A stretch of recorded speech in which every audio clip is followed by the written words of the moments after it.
Evening, folks. Settle in. Joe Rivers here, welcoming you back to Voices of Justice. Tonight, we journey high into the skeletal peaks of the Colorado Rockies, to a place where the air is thin and spirits, some say, linger close to the veil. We're talking about places born overnight from fever, gold fever, silver fever, towns that erupt from the rock and dust like angry boils, full of hope, greed, and desperation packed tighter than dynamite in a crate. They called this one Serenity Gap, a peaceful name for a place that would know precious little of it. Folks went there chasing dreams of silver, digging deep into the mountain's heart, convinced riches lay just beyond the next swing of the pickaxe. They carved a town out of the wilderness, built saloons before schoolhouses, dreamed of mansions while living in tents. They found silver all right. Oh, they found more than they bargained for. Because sometimes, folks, when you dig too deep, driven by a hunger that blinds you, you don't just break rock. You break boundaries. You trespass on ground held sacred long before your maps were drawn. You awaken things best left undisturbed. They dug for silver in Serenity Gap, but they unearthed something else entirely, something ancient, something angry. They unearthed a doom that greed itself had invited in. Pull closer now and listen to the whispers from a town that chased a silver dream straight into a nightmare. The wind always seemed to keen through Serenity Gap, even on the sunniest days. It whipped down from the jagged peaks surrounding the narrow valley, carrying the sharp scent of pine and snowmelt, and swirling the ever-present dust from the mine tailings and the raw, unpaved street. Dr. Elias Thorne, no relation to the unfortunate Marshall or the nefarious trail boss bearing that name, though fate has a funny way with names, stepped out of the small shack that served as his infirmary and paused, pulling his worn coat tighter against the chill that had little to do with the actual temperature. He surveyed the town, a chaotic jumble of rough-sawn lumber buildings, canvas tents, and hastily constructed shacks clinging to the mountainside. 6 months ago, this valley had been empty save for aspen, elk, and the ghosts of the Ute people who had once called it home. Then came the strike. Silas Croft, another name echoing from a different tale, perhaps drawn here after his disgrace in Redemption Gulch, seeking a new start under a slightly altered name, Silas Crofton, a prospector with more luck than sense, had hit a rich vein of silver ore high up on Sentinel Peak. The news spread like wildfire. Serenity Gap exploded overnight. Men poured in, hopeful prospectors, hardened miners, gamblers, saloon keepers, merchants smelling opportunity, and the inevitable drifters and desperados that followed any boom. Thorne himself had arrived a month ago, drawn not by silver, but by the predictable need for a doctor in a place where accidents, disease, and violence were sure to flourish.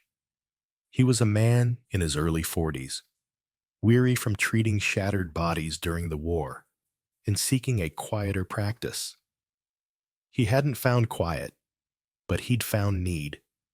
The town thrummed with frantic energy, the clang of hammers echoing the ring of pickaxes up the mountain. The Lucky Strike Saloon did roaring business day and night. Claims were staked, bought, sold, and fought over. Fortunes were dreamt of, wagered, occasionally even made, though most of the silver seemed to flow into the pockets of Crofton, who had quickly partnered with out-of-town investors to form the Serenity Mining Company. buying up the best claims and establishing a near monopoly. Crofton, once a simple prospector, now dressed in town clothes, affecting an air of importance, though his eyes still held the narrow gleam of pure avarice. Thorne sighed, looking toward Sentinel Peak, its slopes scarred by mine entrances, tailings piles, and the raw gash of new roads. There was a fever in the air, hotter than the summer sun, more contagious than the lung sickness that had begun to plague the miners working deep underground. It was the fever of greed, consuming reason, driving men to dig deeper, faster, heedless of the costs. There were whispers, too. Rumors carried on the wind alongside the dust. The Utes, before they were pushed out of these mountains decades ago, had considered Sentinel Peak sacred ground. There were stories of ancient burial sites high near the summit, places meant never to be disturbed. An old trapper, Jedediah, who sometimes came down for supplies, had warned Crofton early on. "That peak ain't meant for digging, Crofton," Jedediah had reportedly said, his voice raspy from years of solitude and wood smoke, pointing a gnarled finger towards the mountain. "Spirits dwell there, old ones. You break into their sleeping places. You invite trouble worse than any cave-in." Crofton had laughed, dismissing it as superstitious nonsense. "Spirits don't fill strong boxes, old man," he'd sneered. "Silver does." He'd ordered the digging to continue, pushing the main shaft of the Serenity Queen mine deeper and higher, right towards the area the Utes supposedly held sacred. Thorne hadn't put much stock in curses or spirits. He dealt in broken bones, fevers, gunshot wounds, the tangible consequences of life and recklessness. Yet, even he couldn't deny a growing unease in the town, a subtle shift in the atmosphere beyond the usual boomtown chaos. The lung sickness striking the miners seemed unusually virulent, resistant to his treatments, accompanied by night terrors and wasting weakness. Accidents in the Serenity Queen mine seemed more frequent, more bizarre than mere carelessness could explain. Ropes fraying without warning, timbers collapsing in supposedly secure tunnels, tools vanishing only to reappear in strange places. Miners started murmuring. Men grew irritable, prone to sudden, violent arguments over imagined slights. A strange lethargy seemed to settle over parts of the town, even amidst the frantic digging. Thorne treated men for exhaustion, for anxiety, for injuries sustained in inexplicable brawls. He heard whispers of bad luck, of the mountain being sour, of Jedediah's warning. Crofton dismissed it all, blamed bad air in the mine, bad whiskey in the saloons, laziness among the men. He offered bonuses, pushed the crews harder, demanded more silver. His own fever seemed immune to the growing malaise, burning only brighter. One evening, a miner named Jake, known for his steady nerve, stumbled into Thorne's infirmary, pale and trembling, eyes wide with terror. "Doc," he gasped, clutching Thorne's arm. "Down in level 3, we broke through, into something else." "Easy, Jake," Thorne said, guiding the shaking man to a stool. "Catch your breath. Broke through into what? Another vein?" Jake shook his head violently. "No, Doc. Not rock. A cave. Smooth walls, like something carved. And bones, Doc. Piles of 'em. Old bones wrapped in hides and pots, carvings. Stranger than anything I ever seen. The air, it felt wrong, cold. Made your skin crawl." He shuddered. The foreman, McCready, he went further in. Then, then the lamps just died, Doc. All of them at once. We heard him scream, just once. We ran. Couldn't find our way back in the dark for a bit. When we lit matches, McCready was gone. Just gone. Thorne felt a chill trace its way down his spine. A burial cave? Ancient artifacts? A man vanishing? Did you report this to Crofton? Jake laughed. A harsh, broken sound. Crofton?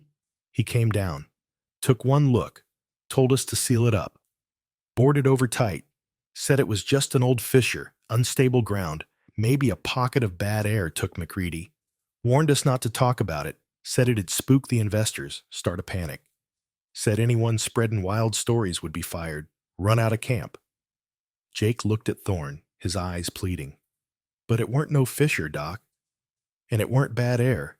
It was wrong, like Jedediah warned. We woke something up. Thorne gave Jake a sedative, urged him to rest, promised confidentiality. But after Jake left, Thorne stood staring out at the lights of the town, the distant sounds of the saloon revelry suddenly seeming fragile, brittle. Crofton sealing off the discovery, threatening the men into silence. It smelled of more than just protecting investors. It smelled of fear, of covering something up. What had they really found down there? And what had happened to McCready? The word curse felt foolish on the tongue of a man of science. Yet the evidence of escalating misfortune, sickness, and now a disappearance tied directly to disturbing an ancient site. It was becoming harder to dismiss. The silver fever that built Serenity Gap seemed poised to consume it, perhaps unleashing something far older and more patient than simple human greed. The sealed-off cave became a festering secret at the heart of the Serenity Queen mine, and by extension, the town itself. Crofton maintained a tight lid, firing anyone who spoke too openly of Jake's story or McCready's disappearance. He pushed the remaining miners, offering danger pay, driving them deeper into adjacent tunnels, extracting silver with relentless, almost frantic determination. But the atmosphere in Serenity Gap grew heavier, poisoned by fear and suspicion. The strange occurrences escalated. Tools continued to vanish from locked sheds, only to reappear damaged or placed in unsettling arrangements. Miners working near the sealed section reported hearing strange noises, whispers on the edge of hearing, rhythmic tapping sounds from within the rock. Several men simply walked off the job, forfeiting pay, mumbling about bad dreams, about seeing shadows flit at the edge of their lantern light deep underground. The virulent lung sickness spread, baffling Thorne with its intensity and the accompanying psychological distress, paranoia, hallucinations, deep melancholic withdrawal. It seemed concentrated among the men working longest shifts in the deepest levels, near the sealed cave. Thorne suspected foul air, maybe poisonous minerals leached into the water, dripping through the rock, but couldn't prove it. Crofton refused to halt operations for a thorough investigation. The silver flowed, and that was all that mattered. One man, a quiet Cornish miner named Thomas Penhaligon, known for his skill with timbering, became convinced the mine was deeply unsafe near the sealed section. He argued heatedly with Crofton's new foreman, a hard-nosed bully named Sharp, insisting the ground was unstable, that the timbering wasn't sufficient for the depth and the strange pressures in the rock. Sharp, echoing Crofton, accused Penhaligon of laziness, of spreading fear, of believing in superstitious nonsense. 2 days later, Penhaligon was killed in a localized cave-in, precisely in the section he had warned about. Crofton ruled it a tragic accident caused by Penhaligon's own alleged carelessness. Thorne examined the body, noting the injuries seemed consistent with falling rock, but a nagging doubt remained. Penhaligon had been too careful, too experienced. Thorne decided he couldn't stand by any longer. The pattern of deaths, sickness, disappearances, and Crofton's obsessive secrecy pointed towards something more than bad luck or bad air. He had to see the sealed cave for himself. Using the pretext of needing geological samples to investigate the miner's sickness, a request Crofton grudgingly approved only because the illness was starting to affect production, Thorne prepared to enter the mine late one night. He confided in Jedediah, the old trapper, who happened to be in town. Jedediah listened intently, his weathered face grim. "Told Crofton," Jedediah rasped, "told him that peak was sacred ground, burial place of the old ones, not Ute, something older. Said disturbing 'em would bring ruin. Not a curse like spells and hexes, Doc. More like balance upset, like poking a sleeping bear." Greed woke the bear. He shook his head. "Be careful down there, Doc. Some things ain't meant for prying eyes." Thorne, armed with his medical bag, sample containers, extra lanterns, and a heavy Colt peacemaker tucked under his coat, descended into the Serenity Queen. The deeper levels were eerily quiet, most miners out on shift, change or avoiding the area altogether. The air grew colder, damper, carrying a faint metallic tang that irritated his lungs. He found the sealed section easily. Heavy timbers and rough planks hastily nailed across a tunnel entrance, marked with chalk warnings of unstable ground. Working carefully, quietly, he pried loose several planks, creating an opening just large enough to slip through. The air beyond felt instantly different, colder, still, carrying a faint, musty, earthy smell, unlike the mineral scent of the main tunnels. He lit a second lantern, holding it high. He was in the cave Jake had described. The walls were unnaturally smooth in places, bearing faint traces of ancient carvings almost worn away by time.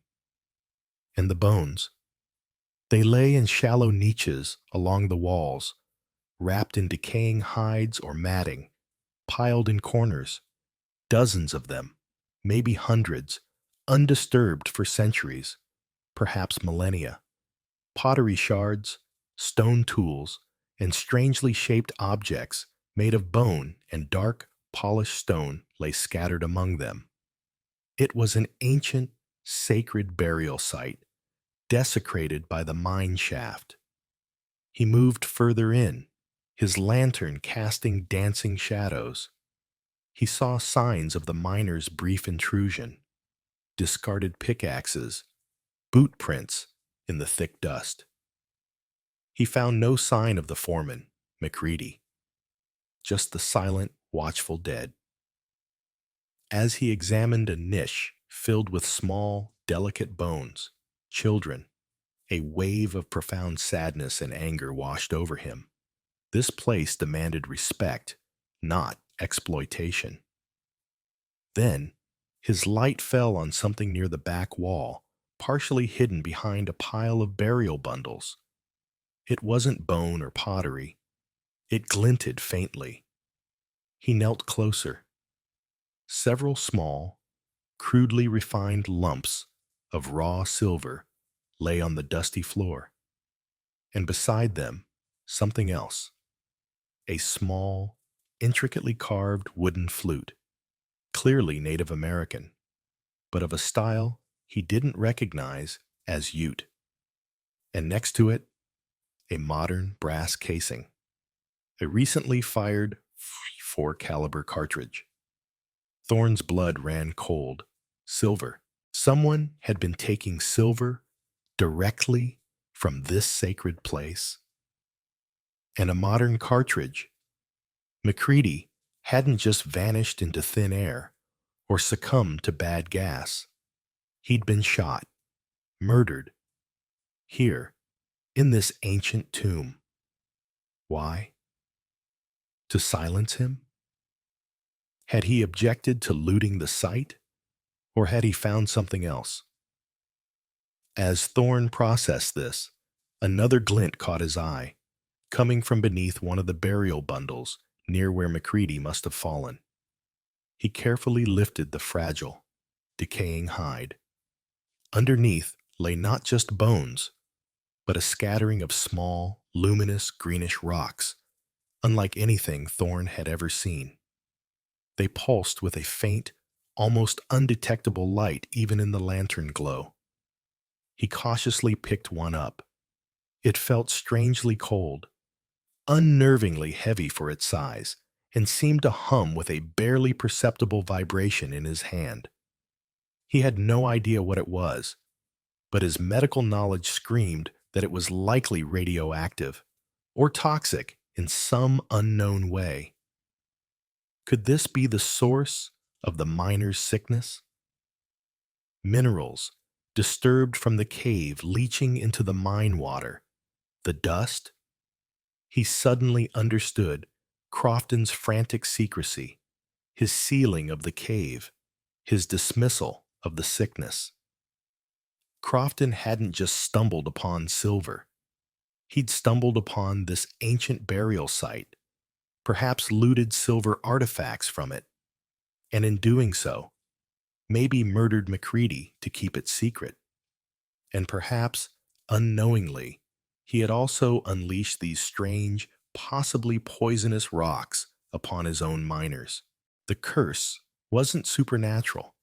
It was a toxic combination of human greed, murder, and perhaps the Earth's own dangerous secrets, disturbed after millennia of silence. Just as this realization hit him, he heard a noise from the tunnel behind him, the scrape of boots on rock, the shifting of the planks he'd loosened. Someone was coming. Crofton? Sharp? The foreman? Someone sent to ensure the secret of the cave and anyone who rediscovered it remained buried forever. Thorne quickly extinguished his lantern, plunging the burial cave into absolute, suffocating darkness, the faint, eerie green glow of the strange rocks the only pinpricks of light.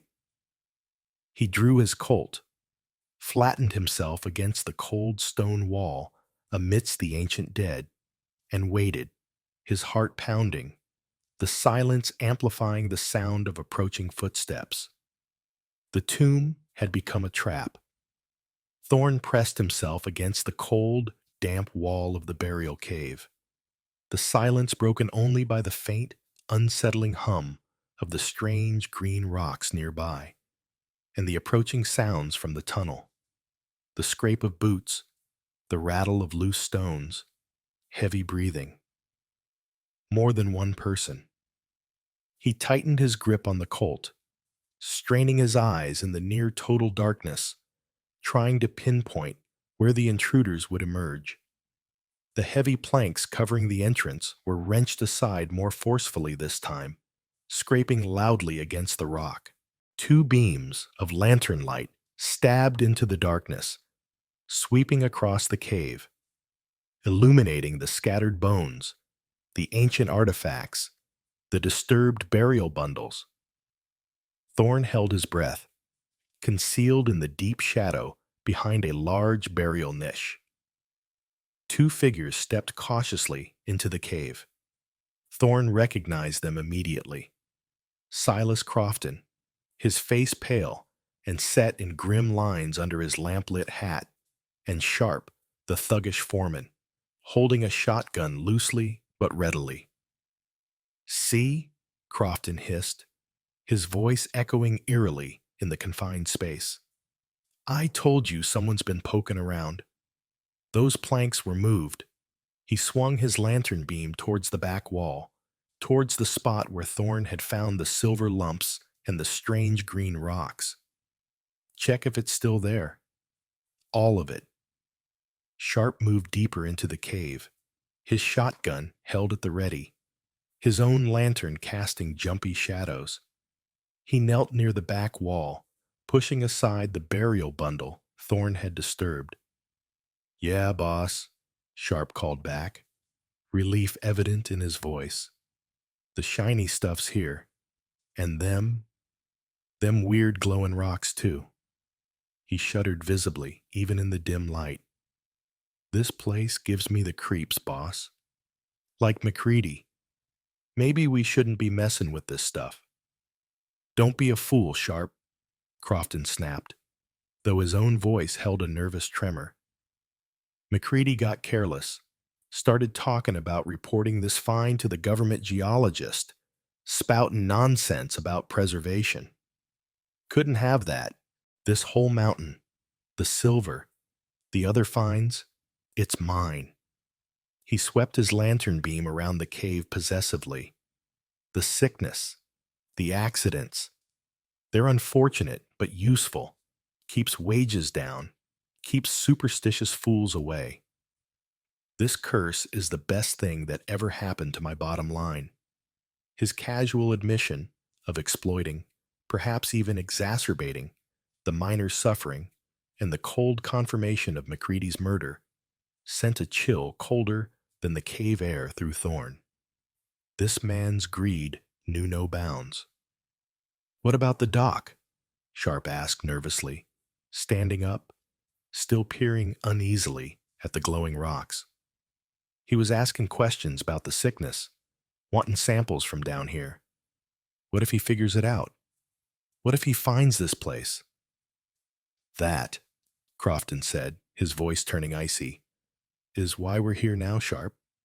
Jedediah said the doc came down here tonight. Seems our good doctor is more curious than is healthy for him."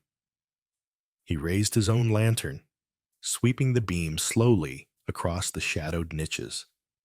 "Come on out, Dr. Thorn. We know you're in here. Let's talk about your research." Thorn knew he was discovered. Staying hidden was no longer an option. He could try to shoot his way out, but it was 2 against 1, and Sharp had a shotgun. He needed to think, to create an advantage. The cave itself, the unstable ground Jake had mentioned, the ancient dead. He took a deep breath. "All right, Crofton," Thorn called out, his voice steady, betraying none of the fear tightening his chest. He stepped out from behind the niche, keeping his hands raised slightly, away from his holstered Colt. "Let's talk." Crofton and Sharp spun towards the voice, lanterns blinding Thorn momentarily. Sharp instantly leveled the shotgun. "Don't move, Doc." "Easy, Sharp," Crofton said, a predatory smile touching his lips. "The doctor just wants to discuss his findings." "Isn't that right, Doctor? Found something interesting?" He gestured towards the back wall with his lantern. "More than just silver, wouldn't you say?" "I found McCready's murder weapon," Thorn stated flatly, pointing towards the brass cartridge case, still visible near the silver lumps. "And I suspect those green rocks are what's making your miners sick, Crofton.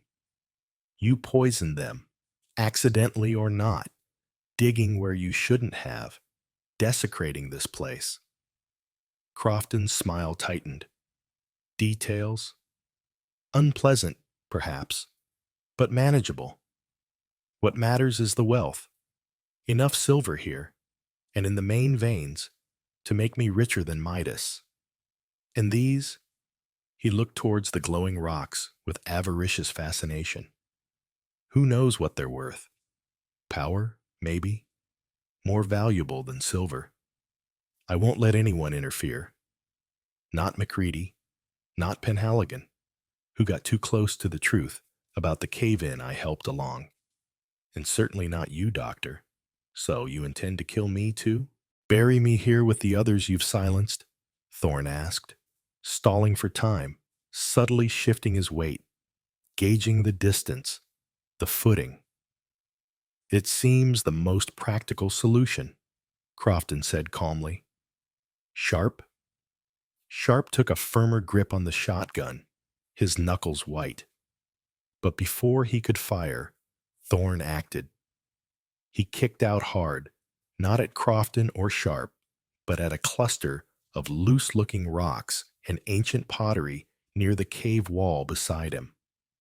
The impact sent shards flying, and more importantly, dislodged several larger stones. A low groan echoed from deep within the mountain, and dust showered down from the cave ceiling. "What the?" Sharp yelled, momentarily distracted. That was the opening Thorn needed. He dove sideways, drawing his Colt as he hit the dusty floor, rolling behind a large pile of burial bundles. Crofton fired his pistol wildly, the shot ricocheting off the cave wall. Sharp, recovering quickly, swung the shotgun towards Thorn's position. "He's spooking the mountain, boss," Sharp shouted, genuine fear in his voice now. "Jedediah warned about this." Another, deeper rumble shook the cave. More dust fell. Small rocks skittered down the walls. The faint green glow from the strange rocks seemed to intensify, pulsing erratically. "Forget the mountain, you fool!" Crofton screamed, overriding his own fear with rage and greed. "Kill him, now!" Sharp hesitated for only a second, torn between his fear of Crofton and his superstitious terror of the curse they might have fully awakened. Then, loyalty, or perhaps just ingrained obedience, won out. He aimed the shotgun into the shadows where Thorn had disappeared. Knowing he couldn't stay hidden, Thorn fired first, aiming for Sharp's legs. The shot echoed like thunder in the confined space. Sharp cried out, stumbling back, dropping the shotgun as his leg buckled beneath him. Crofton, seeing his henchman down, panicked. He fired his pistol again towards Thorn's hiding spot, then turned and scrambled back towards the cave entrance, abandoning Sharp, interested only in saving himself. But the mountain, it seemed, had other ideas. The rumbling intensified into a violent shaking. Large cracks appeared in the smooth walls. Rocks rained down from the ceiling. The whole structure felt like it was coming apart. Thorn realized the cave-in Penhaligon had feared wasn't just localized. His own desperate act, combined with the extensive mining nearby, had triggered a massive instability. He scrambled towards the entrance, choking on the thick dust, dodging falling debris. He saw Crofton ahead of him, clawing his way over the planks blocking the exit tunnel. Just as Crofton reached the opening, a huge section of the cave roof directly above him gave way with a deafening roar. Silas Crofton disappeared under tons of falling rock and earth. His scream cut short, buried instantly alongside the ancient dead and the toxic secrets he'd tried to hoard. Thorn threw himself forward, crawling through the narrow opening back into the main mine tunnel, just as the entire burial cave collapsed behind him with a final, ground-shuddering boom. He lay there in the relative safety of the tunnel, gasping for breath, covered in dust, the echoes of the collapse ringing in his ears. Sharp was trapped, likely dead, inside the tomb with his boss. The curse of Serenity Gap, whether supernatural or geological, had claimed its architects. He knew he had to get out, warn the others. The collapse felt too widespread, too violent. The entire mine, maybe even the town perched precariously above it, could be compromised. He staggered to his feet, his lanterns lost in the cave-in, relying now only on the faint emergency lamps scattered in the main tunnel, and began the long, arduous climb back towards the surface, carrying the weight of the truth and the terrifying possibility that the doom of Serenity Gap had only just begun. Thorn emerged from the mine shaft into chaos. Word of the massive collapse deep underground had spread like the dust cloud now billowing from the main entrance. Miners, faces pale with fear, were scrambling out, shouting about tremors, falling rock, buddies potentially trapped below. Townsfolk ran towards the mine head, their earlier silver fever replaced by raw panic. Thorn, covered in dust, exhausted but resolute, found the acting mine superintendent, a nervous man named Henderson. "Henderson, seal the main shaft, now!" Thorn commanded, his voice raw but carrying authority. "There's been a major structural collapse centered around level 3, where Crofton broke into that old burial site. It's unstable. The whole damn mountain might go." Henderson, already overwhelmed, stared at Thorn, then at the billowing dust. "Seal it? But what about rescue? What about Crofton and Sharp? They went down there." "They're gone," Thorn said grimly. "Buried, along with the cave they desecrated. Crofton knew the risks, knew what he'd unleashed down there. Poisonous rock, unstable ground, maybe worse. His greed killed him, and it nearly killed us all. Seal it before it takes the rest of the town with it." Seeing the certainty in Thorn's eyes, the undeniable evidence of the violent collapse, Henderson reluctantly gave the order. Timbers were brought, heavy machinery employed not for digging silver, but for closing the wound Crofton had torn in the mountain, entombing the Serenity Queen mine and its deadly secrets. As the entrance was being sealed, Thorn gathered the stunned townsfolk, the miners, the merchants, the women, the gamblers. He told them what he had found. He spoke of the ancient burial cave, the desecration, Macready's murder, Penhaligon's silenced warnings. He spoke of the strange green rocks and the sickness, attributing it to disturbed minerals, a natural consequence of Crofton's reckless greed. He didn't speak of curses, but allowed the implication to hang in the air, letting their own fears interpret the events. He laid the blame squarely on Silas Crofton, whose avarice had led directly to the disaster, consuming him and threatening them all. The reaction was a mixture of fear, anger, and a dawning, horrified understanding. The strange events, the sickness, the accidents, they weren't random bad luck or a mystical curse, but the results of human arrogance, greed, and the dangerous forces hidden within the earth itself when disturbed without respect. There was no more silver to be had from the sealed Serenity Queen. The heart of the town, its sole reason for existence, was gone.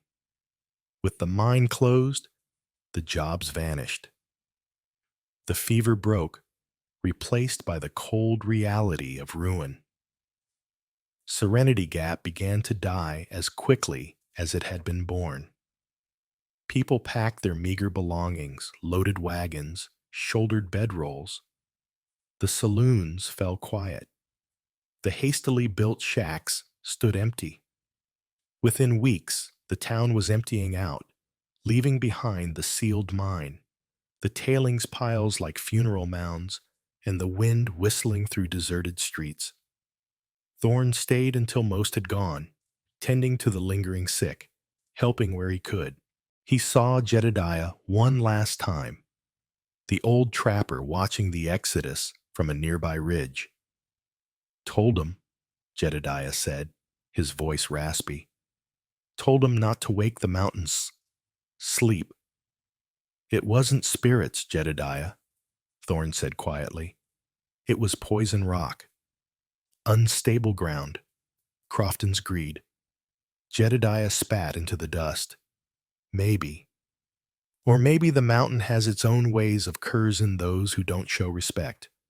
Poison rock, fallen ceilings, amounts to the same thing in the end, don't it? The price gets paid. He nodded towards the emptying town.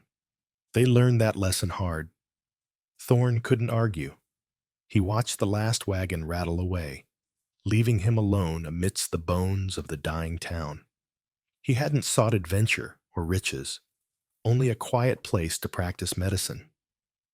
He'd found instead a crucible that tested his courage, his principles, and his understanding of the darkness that could drive men. He hadn't saved Serenity Gap, but perhaps he had helped uncover the truth, offering a different kind of healing. He turned away from the ghost town, heading back towards civilization, carrying the weight of the story, a testament to the destructive power of greed and the enduring consequences of desecrating things best left undisturbed. The wind keened through the gap, a mournful eulogy for a town that dug too deep. Serenity Gap, born of silver fever, died in the dust.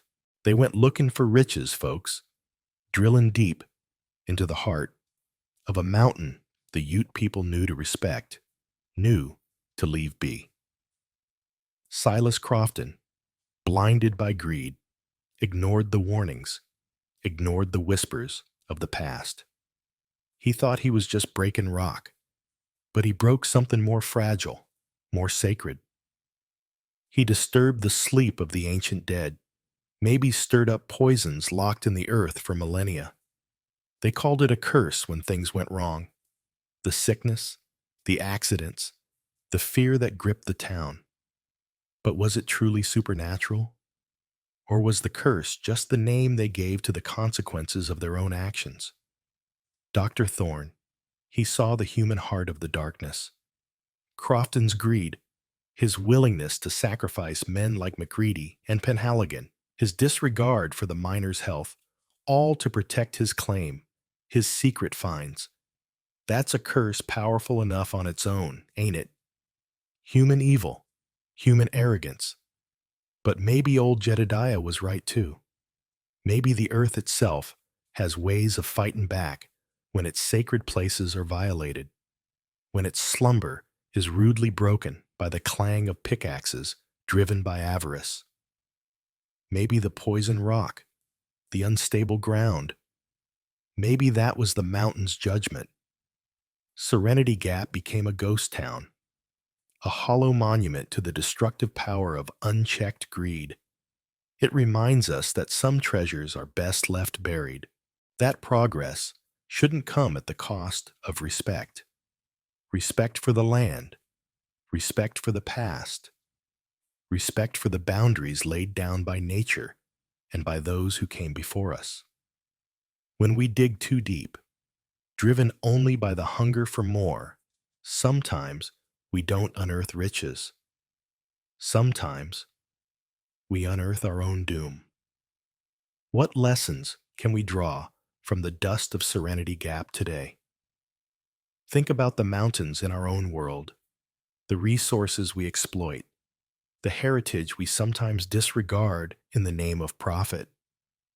Are we listening to the warnings? Are we considering the true cost? If this cautionary tale from the Rockies resonated with you, share it. Let the wind carry these voices. And please, subscribe to Voices of Justice for more stories that dig deep into the heart of the American West and the human condition. Until next time, this is Joe Rivers, wishing you the wisdom to know when to dig, and the even greater wisdom to know when to leave sacred ground undisturbed. Keep listening for the voices, for the voices, for the voices, for the voices, for the voices.